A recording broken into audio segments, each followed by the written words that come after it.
Kimi, episode 16. Maafkan aku. Itu dok, Kimi gelisah. Tidak apa-apa, katakan saja.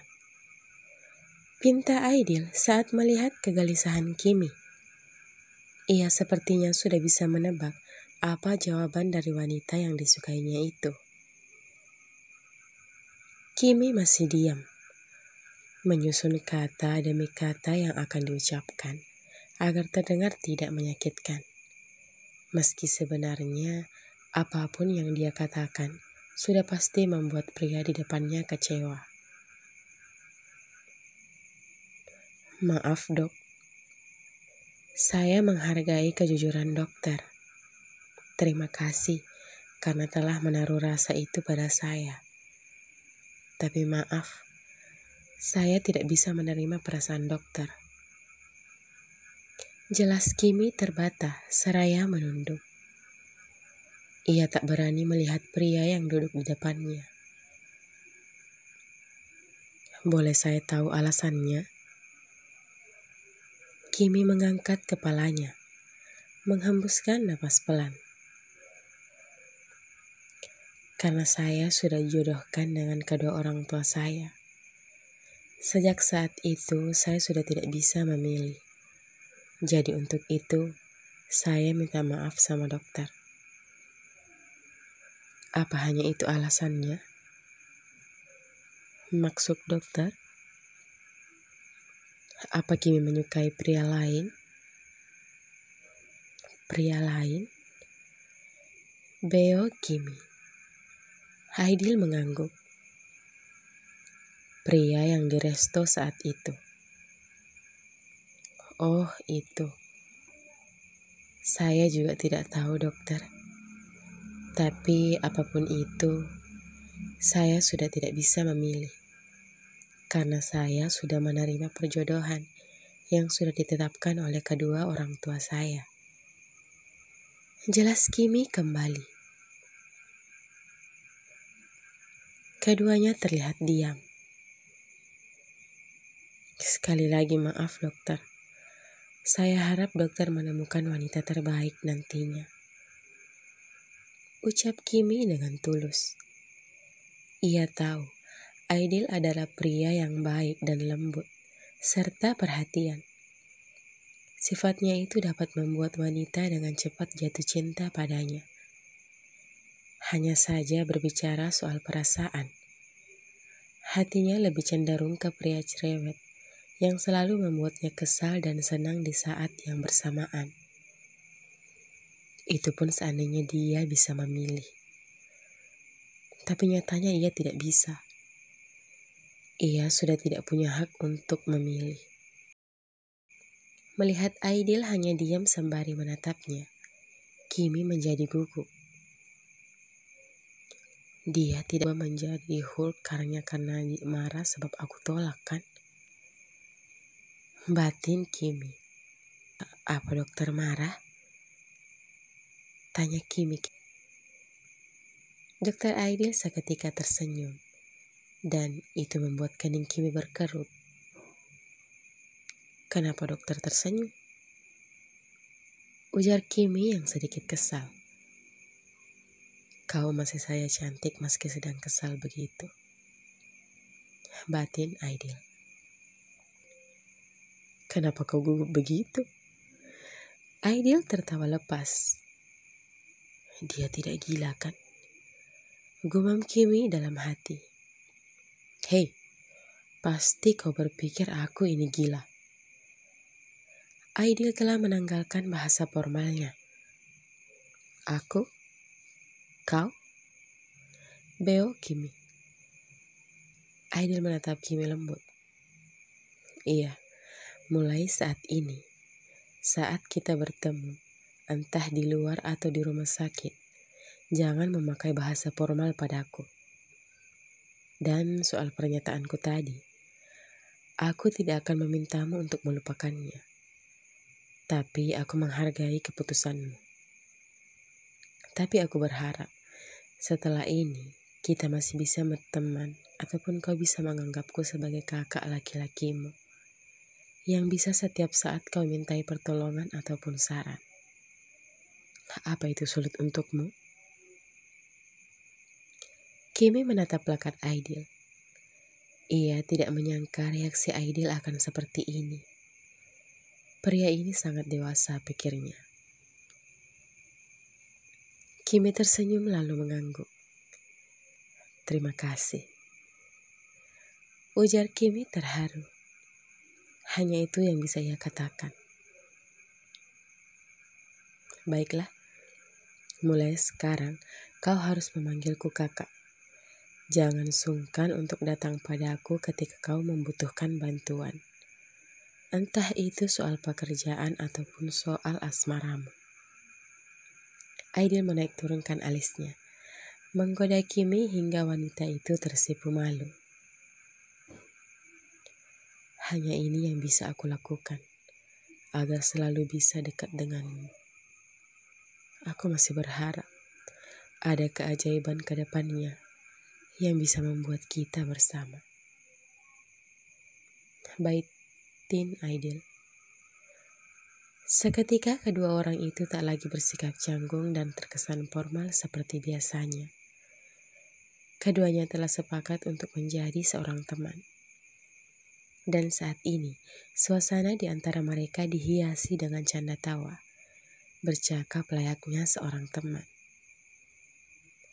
Berbeda dengan Aidil yang masih mengharapkan rasanya terbalaskan, Kimi justru merasa nyaman dengan status mereka sebagai teman.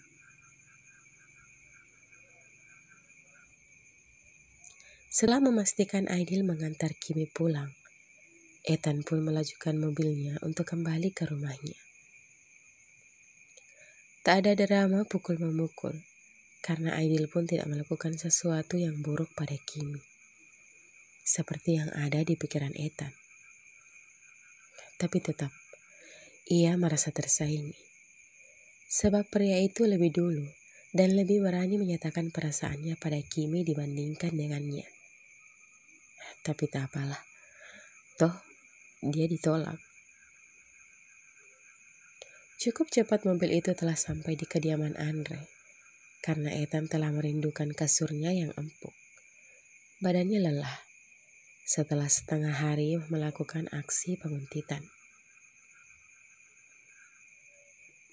Begitu sampai di kediamannya, sebelum mempertemukan tubuhnya dengan kasur empuknya, terlebih dahulu pria itu berendam di air hangat untuk merilekskan badannya.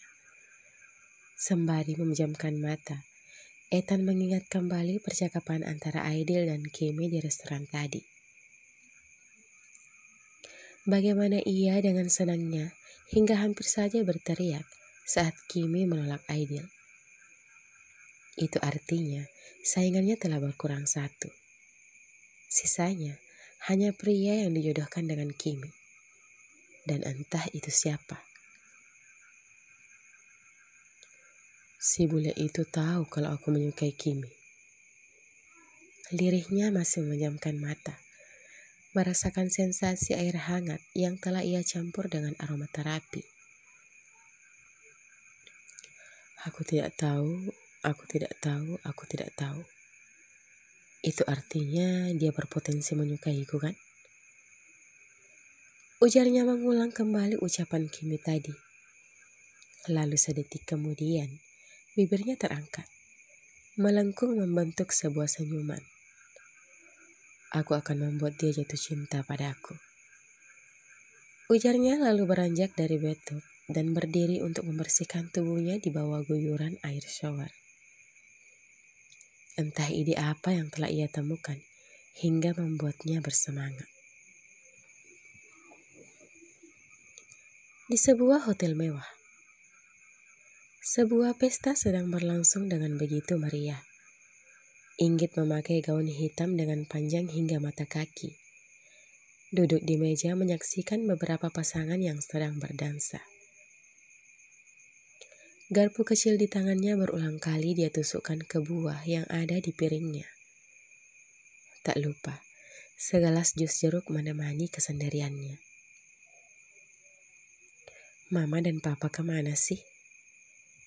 Masa anak gadisnya ditinggal sendiri seperti ini? Gertunya memainkan buah di piringnya. Ingit memejingkan matanya saat seseorang berjalan menghampirinya. Pria dengan pahatan wajah yang terbilang mendekati sempurna, namun sedikit kaku. Kini telah berdiri di depannya. Dan sialnya, pria itu sangat keren.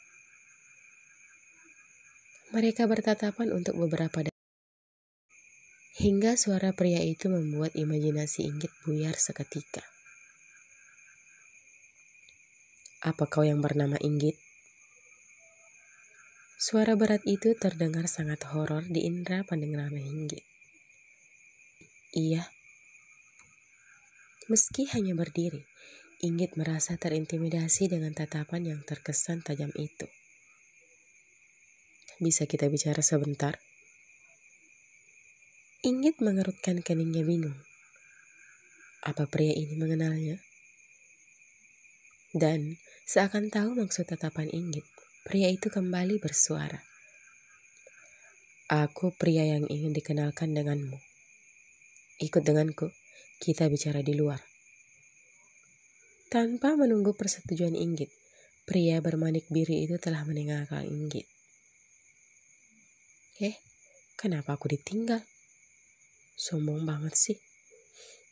Sahutnya kesal, namun ia tetap beranjak mengikuti pria yang sudah melangkah jauh keluar gedung hotel tersebut. Jalannya cepat banget lagi. Nggak tahu apa kalau aku pakai hak tinggi begini. Mengangkat gaunnya tinggi-tinggi hingga kaki ginjangnya terlihat. Ia mengangkat pandangannya. Loh, di mana dia? Guys, dia menyuruhku ikut, tapi dia meninggalkanku. Inggit menghembuskan nafas kasar. Kembali sajalah. Baru saja Inggit berbalik, kepalanya menubruk sesuatu yang keras hingga membuat ia mengadu. Mengelus keningnya lalu mendongak. Sejak kapan kamu di situ? Sejak kau sibuk dengan gaunmu itu. Rempong. Bola mata Inggit membulat sempurna. Baru juga ketemu untuk yang pertama kali, tapi pria ini sudah menampakkan sifat aslinya yang dingin dan sombongnya yang tak ada duanya.